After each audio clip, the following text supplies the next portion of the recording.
नमस्कार, स्वागत है आप सभी का एबी स्टार न्यूज में और मैं हूं आपके साथ जुबैर चौधरी। वक्त तो चला आपका राज्य आपकी खबरों का, जहां बात करेंगे छत्तीसगढ़ के रायपुर की, जहां ईडी की छापेमारी को लेकर खूब सियासत देखने को मिल रही है। बता दें कि हाल ही में सीएम भूपेश बघेल ने छापेमारी को लेकर कई सवाल किए थे। अब छत्तीसगढ़ के पूर्व सीएम और बीजेपी के राष्ट्रीय उपाध्यक्ष डॉक्टर रमन सिंह ने भूपेश बघेल पर पलटवार किया है। उन्होंने कहा कि सीएम बघेल के पत्र के आधार पर ईडी ने नान घोटाले के मुख्य आरोपी आलोक शुक्ला और अनिल टुटेजा के खिलाफ मामला दर्ज कर जांच शुरू की थी। रमन सिंह ने कहा कि भूपेश बघेल का सारा ध्यान भ्रष्टाचार में फंसे अपने अधिकारियों और अपने कांग्रेस नेताओं से नहीं हट रहा है। ऐसे में बाकी दूसरे मामले में कैसे नजर डालेंगे। मुख्यमंत्री भूपेश बघेल ने कहा कि नान घोटाले की जांच ईडी कर रही है और किसी को हवा भी नहीं लगा। मैं कहना चाहता हूं कि जब आपकी नज़र अपने चहेतों के घर में पड़ रहे ईडी के छापों पर टिकी रहती है तो आपको ईडी की बाकी कार्रवाई दिखेगी कैसे।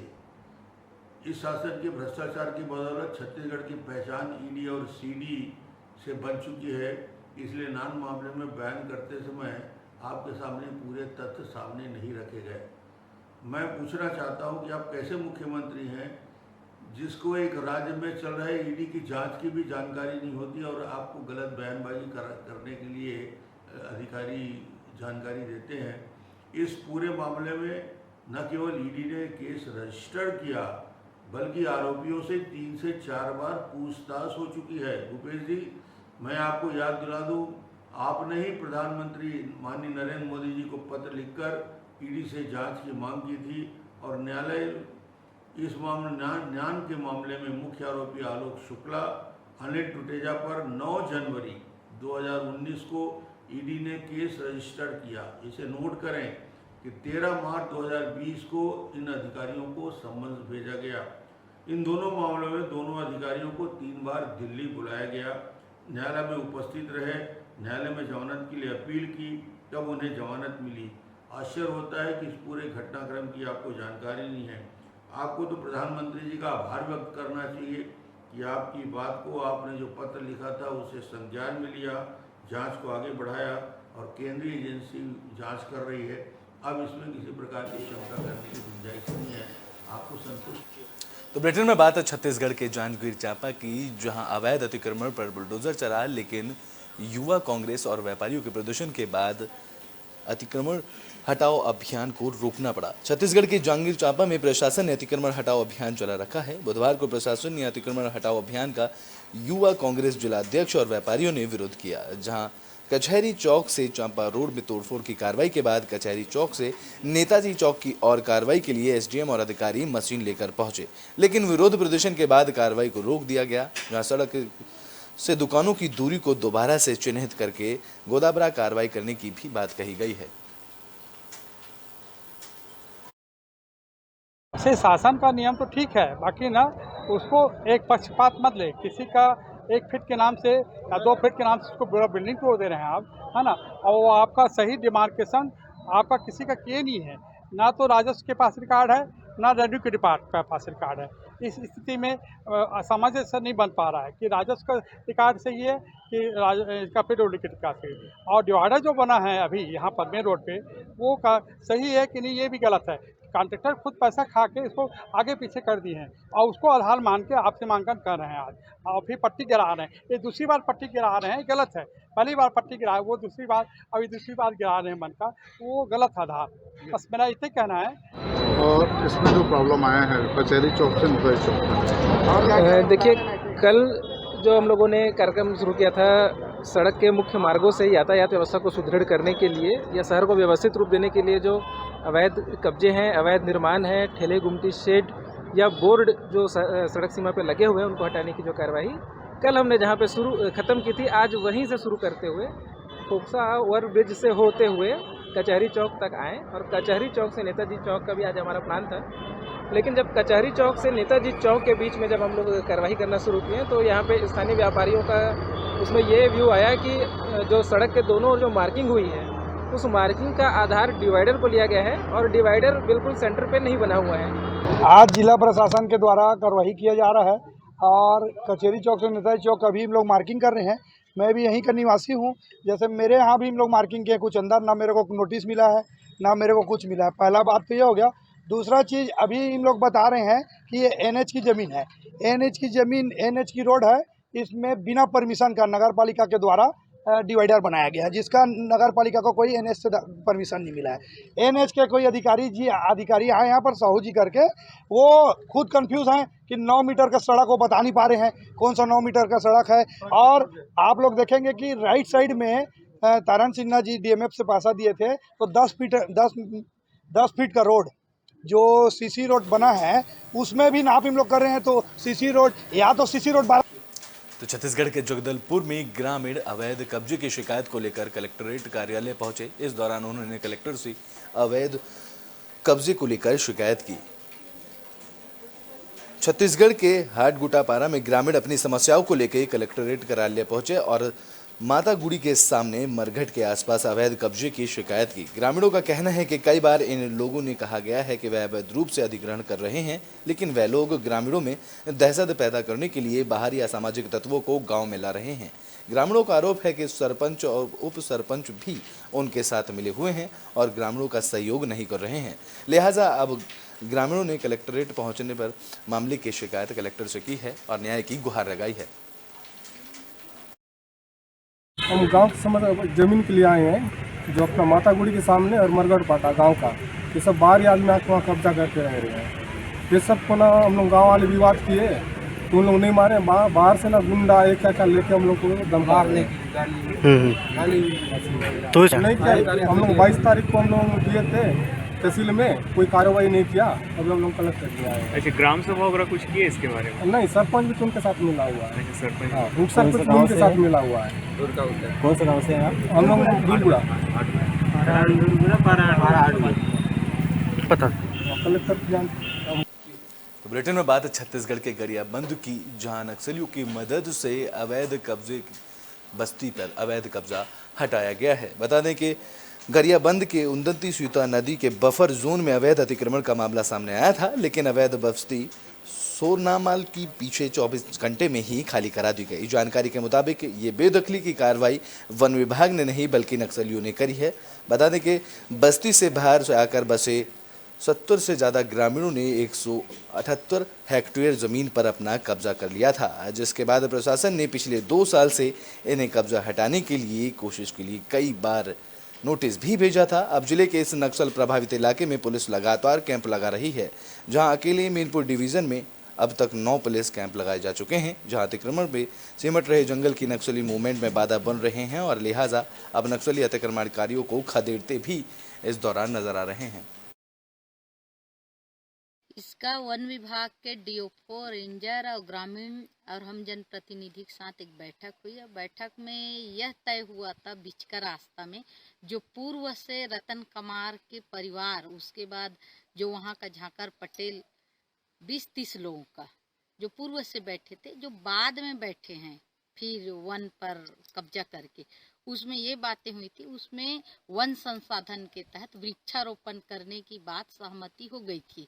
और मुझे अभी तक पता नहीं है, आपके द्वारा ही स्वर्णमाल खाली हो रहा है करके आप बताए हैं। मैं ग्रामीण से रूबारू चर्चा नहीं हो जाती तब तक मैं उसके संबंध में कहना क्या बोलूँगी, ऐसा है। मैं जानकारी लेकर के फिर आपसे चर्चा करूँगी। देखिए, इसमें प्रथम दृष्टया जो खबर मिली है उसका सत्यापन तो अभी होना बाकी है कि अखबार में भी जो छपा है कि अंदर वालों के डर से जो है उन्होंने अतिक्रमणकारियों ने जो है अपना जो भी अतिक्रमण है 188 हेक्टेयर में उसको छोड़ा गया है। तो हमारा उसमें यही है कि हम पूरे जी जान से इसके लिए कोशिश कर रहे थे कि हम खुद ही इसको जो हटाएं, लेकिन जो है वो अनहोनी घटना होकर जो है ये लोग वहाँ से हट चुके हैं। तो आगे हमारा कोशिश यही है कि जो झोपड़ियाँ निर्माण जो लोग किए हैं अतिक्रमणकारी, उसको जो है तत्काल ही जो है वहाँ से हटाया जाए, ताकि जो है उसका फ़ायदा कोई दूसरे अतिक्रमणकारी ना लें, या फिर यही जो है जिनको अभी अपने स्वेच्छा से जो ये लोग गए हैं, जैसे भी गए हैं, तो ये लोग कहीं वापस ना आ जाए। तो उसमें जो है हम कार्रवाई। तो बुलेटिन में बात अब फरीदाबाद की कर लेते हैं, जहां आम आदमी पार्टी के नेता देवराज चौधरी पर दबंगई का आरोप लगा है। फरीदाबाद के बल्लभगढ़ में आम आदमी पार्टी के नेता देवराज चौधरी की दबंगई सामने आई है। आरोप है कि देवराज चौधरी ने डिपो होल्डर से जबरन सरकारी राशन मांगा और जब उसे राशन नहीं दे गया तो आप नेता ने डिपो होल्डर को जान से मारने की धमकी दी है। डिपो होल्डर की तरफ से देवराज चौधरी के खिलाफ पुलिस में शिकायत की गई है और कार्रवाई करने की मांग की जा रही है। बता दें कि डिपो होल्डर ने मामले को लेकर आदर्श नगर थाना प्रभारी कुलदीप से शिकायत की है और पुलिस इस मामले की जाँच कर रही है। मेरा मामला ये है जी कि मैं काफ़ी दिनों से 8 साल से राशन का डिपो चला रहा हूँ। मेरे खिलाफ जनता के द्वारा कोई भी आज तक शिकायत नहीं है। पिछले 1-2 साल से कोरोना के दौरान ये हमें ब्लैकमेल करके ज़बरदस्ती कुछ ना कुछ बहाना लगा के तुम्हें फंसा दूँगा, ये करवा दूँगा। 2, 4, 6, 10 कट्टे ज़बरदस्ती ले जाया करता था और लोगों और डिपो होल्डरों से भी लेके गया काफ़ी लोगों से। जब इन हालातों को देखते हुए आज के समय में जब हमने इससे बिल्कुल मना कर दिया है किसी भी तरीके से इसकी सहायता करने से, तो हमें धमकी देने लगा और कई बार हमारे खिलाफ में इसने लोगों में भड़काया, कंप्लेंट करी हमारी सीएम ऑफिस, सीआईडी ऑफिस में जाके, सीएम फ्लाइंग के पास जाके। जब इसका वहाँ भी पेश नहीं चला तो कल मुझे सरेआम खुलेआम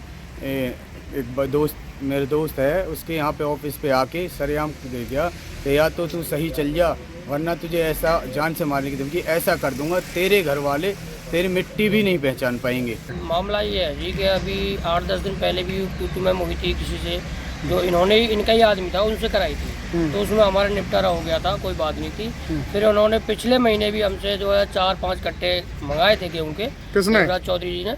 तो हमने कहा जी हमारे पास कट्टे नहीं बचते, राशन सिंगल हो गया है, दिसंबर तक राशन डबल आया था, उसके बाद और फ्री राशन बांटा जा रहा है जिसमें प्रति मेंबर 5 किलो और 1 किलो चीनी के हिसाब से राशन आ रहा है, वही जनता को वितरण किया जा रहा है। अब हम इनको कहाँ से दें? हर महीने की बात है, कभी मेरे से चैटबाजी, कभी हमारा भाई सदैव है इससे चैटबाजी। कल की बात में क्या हुआ, कल हम नरविंद्र पहलवान जी ने छतुराम रोड वालों ने बुलाए थे, वहाँ पर क्या हुआ जी कि उन्होंने तो बुलाया कि भाई चलो आ जाओ चाय पियेंगे, तो हमें नहीं पता थी वहाँ देवराज जी आएंगे। तो वहाँ पे आए और उन्होंने ये कहा था कि सेठी भाई देखो आप तो मेरे भाई हो और मेरे बेटा भी, मैं आपको धमकाऊंगा भी और मना लूँगा, लेकिन ये जो सदैव है इसके तो मैं हाथ पैर तोड़ूंगा ही तोड़ूंगा। ऐसा तो साहब एक कंप्लेन दी है किसी आम आदमी पार्टी के नेता के खिलाफ किसी डिपो होल्डर ने जान से मारने की धमकी का जिक्र आ रहा है, क्या है पूरा मामला? सत्यदेव ने हमारे पास एक कंप्लेंट दी है कि देवराज ने मेरे से राशन मांगता था और राशन मांगने के बाद मैंने जब मना किया तो उसने मेरे को गाली गलौज की है। इस संबंध में एक शिकायत प्राप्त हुई है जिस पर हम जांच कर रहे हैं, जैसी भी कार्रवाई होगी हम उस पर नियमानुसार कार्रवाई कर रहे हैं। और कोई पार्टी से जो है वो कहीं ना कहीं संबंधित रखता है देवराज चौधरी, और आपकी कोई बात हुई है, क्या कोई जांच पहुंची है? पार्टी से संबंधित हम इस चीज़ को नहीं कहेंगे, हमको एक शिकायत मिली है उस पर। हरियाणा के फरीदाबाद से निजी स्कूल संचालक और किताब विक्रेताओं के बीच साठगांठ का मामला सामने आया है। आरोप है कि निजी स्कूल संचालक अभिभावकों को एनसीईआरटी की किताबों के साथ सपोर्टिंग बुक खरीदने के लिए मजबूर कर रहे हैं। इस मामले को लेकर अभिभावक एकता मंच के प्रदेश महासचिव कैलाश शर्मा ने जिला शिक्षा अधिकारी से शिकायत की है, जहां कैलाश शर्मा का आरोप है कि अभिभावकों को महंगे दामों पर किताबें खरीदनी पड़ रही हैं, जबकि एनसीईआरटी की किताबें बच्चों को देने का आदेश दिया गया है। जिला शिक्षा अधिकारी ने बताया कि शिकायत मिलने के बाद सभी निजी स्कूल संचालकों को पत्र लिख दिया गया है और नियम तोड़ने वाले संस्थानों की मान्यता रद्द करने की भी चेतावनी दी गई है। देखिए, नए साल में स्कूल वाले लूटने का पूरा हथकंडा बनाते हैं। पहले फीस बढ़ा दी और अब उन्होंने किताब कॉपी की दुकान अपने अंदर खोल रखी है, बाहर भी खोल रखी है। नियम साफ है, पंचकुला से शिक्षा विभाग ने आदेश दिए हैं कि सिर्फ स्कूलों के अंदर एनसीईआरटी की किताब लगानी चाहिए, प्राइवेट प्रकाशकों की नहीं लगनी चाहिए। इसकी शिकायत 23 मार्च को हमने fees end fund regulatory committee की चेयरमैन जो मंडल कमिश्नर है उनसे लिखित में की है। सबूत भी दिया है कि आप इस बात को रोकें जिस तरह की बात, लेकिन अभी तक कुछ नहीं हुआ। 15 दिन हो गए हैं। खाना पूर्ति के लिए ये मंच की शिकायत पर या अभाव की शिकायत पर सीएम जो छापा स्क्वाड है मार रहा है, लेकिन वो विषय से हट रहा है। हमारी तरफ से देखो, जैसे ही किसी स्कूल से हमें शिकायत प्राप्त होती है तो हम बीओ को भी करते हैं और हम अपनी टीम भी बनाएंगे। अगर हमें ऐसे मिलेंगे तो फिर हम उनकी मान्यता रद्द करने के लिए लिखेंगे डायरेक्टरेट को। नियम क्या है? नियम तो यही है कि ऐसे बेच नहीं सकते, स्कूल प्रीमिसेस में, और ऐसे भी जो भी एनसीईआरटी किताबें हैं वही हैं, बच्चा कहीं से भी ले। ये नहीं है कि जूते वर्दी सब हम अपना स्कूल में ही बेचेंगे, अलाउड नहीं है ऐसे। कई बुक सेलर और स्कूल संचालकों की साठगांठ भी सामने आ रही है, तो एक ही बुक सेलर से प्रेशर करते हैं कि वहीं से खरीदिए। जी नहीं, अब हमने अपनी बीओ की ड्यूटी लगाई है, आज ही लेटर साइन किया है कि ऐसे नहीं कर सकते, और अगर हमें किसी का मिलेगा ऐसे चेकिंग में तो हम। ब्रिटेन में बात अब छत्तीसगढ़ के जगदलपुर की, जहां खराब सड़क को लेकर ग्रामीणों ने प्रदर्शन किया है, तो वहीं ग्रामीणों ने चुनाव बहिष्कार की चेतावनी दी है। बता दें कि जगदलपुर के बेलर गांव में पटेल पारा के ग्रामीणों ने खराब सड़क को लेकर प्रदर्शन किया है। इस दौरान उन्होंने चुनाव बहिष्कार करने की चेतावनी दी है। बता दें कि इस बारे में उन्होंने स्थानीय कलेक्टर, विधायक और सांसद के अलावा जनप्रतिनिधियों से भी शिकायत की थी, लेकिन जल्द ही सड़क की मरम्मत करने का आश्वासन के बाद भी अब तक सड़क का निर्माण कार्य नहीं किया गया है, जिसको लेकर ग्रामीणों को काफ़ी परेशानियों का सामना करना पड़ रहा है। अब ग्रामीणों ने जर्जर सड़क को लेकर प्रदर्शन किया है और इस दौरान ग्रामीणों ने जोरदार नारेबाजी की। इस दौरान ग्रामीणों का कहना है कि आने वाले चुनाव में अगर सड़क का निर्माण नहीं कराया गया तो इस दौरान पूरे ग्रामीण लोग गांव के साथ चुनाव का बहिष्कार करेंगे। हम लोग को ये रोड के लिए समस्या है और कई बार सांसद को भी बताए हैं, वो विधायक को भी, फिर भी इधर ध्यान नहीं दे रहे हैं। एक बार इधर सांसद आने के लिए भी तैयार था, इधर आने नहीं दिए उसको, कालेपारा से देखने आने दिए अध्यक्ष। कौन आने नहीं दिया?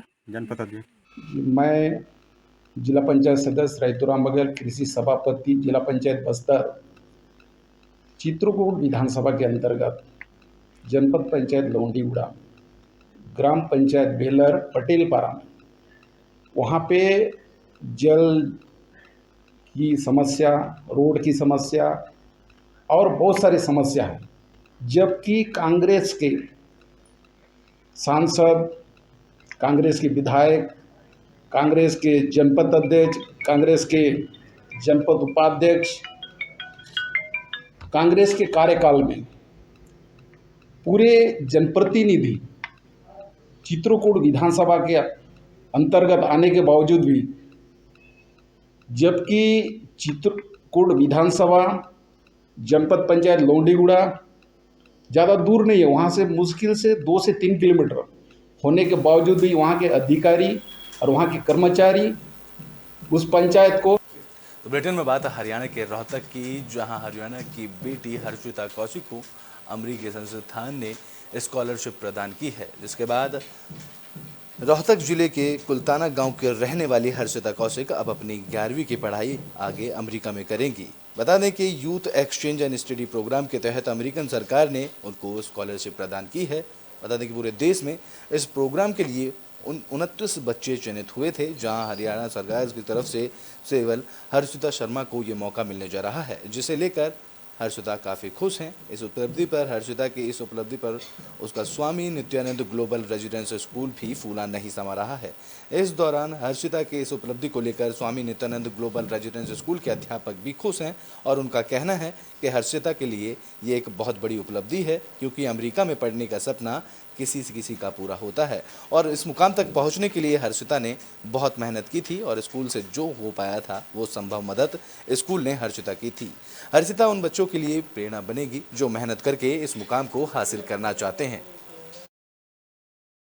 मेरा नाम हर्षिता है, मैं कुलताना गांव से हूँ और अब मेरी फैमिली बैकग्राउंड कुछ ज़्यादा हाई नहीं है, मीन्स मेरी फैमिली मिडिल क्लास फैमिली है और मैं बहुत खुश हूँ कि मेरे को ऐसा प्रोग्राम मिला। मेरी फैमिली इस मतलब अमेरिका जाने के लिए इतने ज़्यादा अमाउंट में अफोर्ड नहीं कर पाती, बट मैं बहुत खुश हूँ कि हमारे स्कूल ने भी मेरी बहुत हेल्प की, इस प्रोग्राम के बारे में मेरे को बताया, मेरे को गाइड किया और फिर मैंने अपनी थोड़ी कोशिश की, मीन्स स्कूल ने मेरे को गाइड किया, फिर मैंने भी मेहनत की और फिर मेरे को ये प्रोग्राम मिला। मैं बहुत खुश हूँ। मैं अपनी बिटिया हर्षिता को खूब सारी बधाइयाँ देना चाहती हूँ, उसके उज्जवल भविष्य के लिए कामना करती हूँ और आज इस मुकाम पर पहुँची है। जैसे डायरेक्टर सर ने बताया, मनोज गहलावत जी ने, कि हम इसको गाइड करते गए और ये बच्ची हमारी गाइडेंस के साथ साथ आगे बढ़ती गई और बच्चे ने बहुत मेहनत की है, बहुत इम्प्रूव किया है अपने आप को। मैं मनोज गहलावत स्वामी नित्यानंद ग्लोबल रेजिडेंशियल स्कूल में एज डायरेक्टर, या मैं ये कहूँ कि हमने ये विज़न बनाया था कि ग्रामीण क्षेत्र में एक अच्छी क्वालिटी एजुकेशन के लिए ये स्कूल हमने 2016 में शुरू किया था और कोशिश ये करते हैं कि उन्हीं एनर्जीज़ के साथ काम करते रहें। ग्रामीण परिवेश का बच्चा आता है, उनको एनर्जीज़ लगा के इतना सिखा पाएँ, सुझा पाएँ, आगे बढ़ा पाएँ कि वो अपने अलग करियर्स की तरफ अपनी दिशाएं बना पाएँ। तो बुलेटिन में बात हरियाणा के फरीदाबाद की, जहां बच्ची के साथ दुष्कर्म करने के बाद हत्या के मामले में आरोपी अब तक गिरफ्तार नहीं हुआ है, जिसको लेकर स्थानीय लोगों ने फरीदाबाद में प्रदर्शन किया है। फरीदाबाद में 9 महीने पहले रात को शौच के लिए गई बच्ची की दुष्कर्म के बाद हत्या का मामला सामने आया था। घटना के 9 महीने बीत जाने के बाद भी आरोपी पुलिस की गिरफ्त से बाहर है। इस मामले को लेकर सैकड़ों लोगों ने सेक्टर 12 डीजी ऑफिस के बाहर जोरदार प्रदर्शन किया और आरोपी की जल्द गिरफ्तारी की मांग की है। इस दौरान लोगों का कहना है कि आज तक वह शौचालय भी नहीं बन पाया है, जहाँ एडीजी लोगों को आश्वासन दे रहे हैं जल्द ही मामले की कार्रवाई की जाएगी, तो वहीं शौचालय का निर्माण भी जल्द ही करा दिया जाएगा। आज से पहले अगस्त के 11 अगस्त को आज़ाद नगर की झुग्गी में एक घटना हुई। एक 11 साल की मासूम बच्ची, वहाँ का शौचालय खराब है, सुलभ शौचालय काफ़ी दिनों से बंद पड़ा है, जिसकी वजह से वहाँ की बच्चियों की, वहाँ की महिलाओं को रेलवे ट्रैक पे जाना पड़ता है। रक्षाबंधन वाले दिन उस लड़की के पिता नहीं है, वो उसकी माँ है, किराए पे वहाँ रहती है। वो जो है माँ कहीं गई थी, वो शौचालय पे ट्रैक पे शौच के लिए गई। रात के लगभग 8:30 या 9 बजे के करीब वहाँ पे उस बच्ची के साथ निशंस रेप होता है और उसकी हत्या कर दी जाती है। जी, इनकी मांग ये है कि जो भी इसमें अपराधी थे उनको गिरफ्तार किया जाए और जो शौचालय में कमियाँ हुई उन्हें शौचालय बनाने की मांग भी इन्होंने की है कि शौचालय की वजह से ही वो हादसा हुआ, ऐसा कुछ कह रहे हैं लोग। हाँ, तो अभी मैं ज्ञापन मैंने लिया है, मैं इसको पार्टी को और दिल्ली में तो इस पर कार्रवाई होगी मैम शौचालय के लिए। तो बुलेटिन के आखिरी में बात छत्तीसगढ़ के जांजगीर चांपा की, जहां जांजगीर चांपा पुलिस को बड़ी कामयाबी हाथ लगी है। पुलिस ने चोरी हुए 125 मोबाइल फ़ोन बरामद किए हैं। छत्तीसगढ़ की जांजगीर चांपा पुलिस को बड़ी कामयाबी मिली है। पुलिस की साइबर टीम ने 125 चोरी हुए मोबाइलों को अलग अलग जिले और राज्यों से बरामद किया है। बरामद मोबाइलों की कीमत करीब 18 लाख रुपए की बताई जा रही है। एसपी ने इस दौरान लोगों से सावधान रहने की अपील की है। वहीं एसपी ने जिन लोगों का मोबाइल चोरी हुआ था उन्हें मोबाइल लौटाते हुए कहा कि अच्छी बात ये रही है कि मोबाइल का कोई भी पार्ट नहीं निकाला गया था। चोरी हुआ मोबाइल मिलने से लोगों के बीच खुशी लौट आई है। जी, मेरा मोबाइल बताना चाहूँगा। मेरा मोबाइल फरवरी में गुम हो गया था बाज़ार में, और जिसको आज मेरे को वापस मिला है। इसके लिए मैं यहाँ के पुलिस अधीक्षक और पुलिस इनकी टीम को और छत्तीसगढ़ पुलिस को मैं बहुत बहुत धन्यवाद करता हूँ कि ये इन्होंने मेहनत करके मोबाइल बरामद करके फिर से वापस दिलवाया है इन्होंने। पिछले 1 महीने से साइबर सेल जितने भी पिछले 6 महीनों में गुम मोबाइल थे उनकी शिकायतों पर से संज्ञान लेते हुए अलग टीम का गठन किया गया था, और साइबर सेल की टीम द्वारा अलग अलग राज्यों और ज़िलों में जाकर लगभग 125 मोबाइलों को एकत्र किया गया, जो अलग अलग कारणों से गिर गए थे, गुम हो गए थे या नहीं मिल रहे थे। और ये लगभग 17 लाख के आसपास का इसकी कीमत है, और पूरे ज़िले के अलग अलग क्षेत्र के लोग आए हुए हैं जिनके मोबाइल है, और आज उनको आपका राज्य आपकी खबरों में अभी के लिए बस इतना ही। देश और दुनिया की तमाम खबरों के लिए देखते रहें एबी स्टार न्यूज़।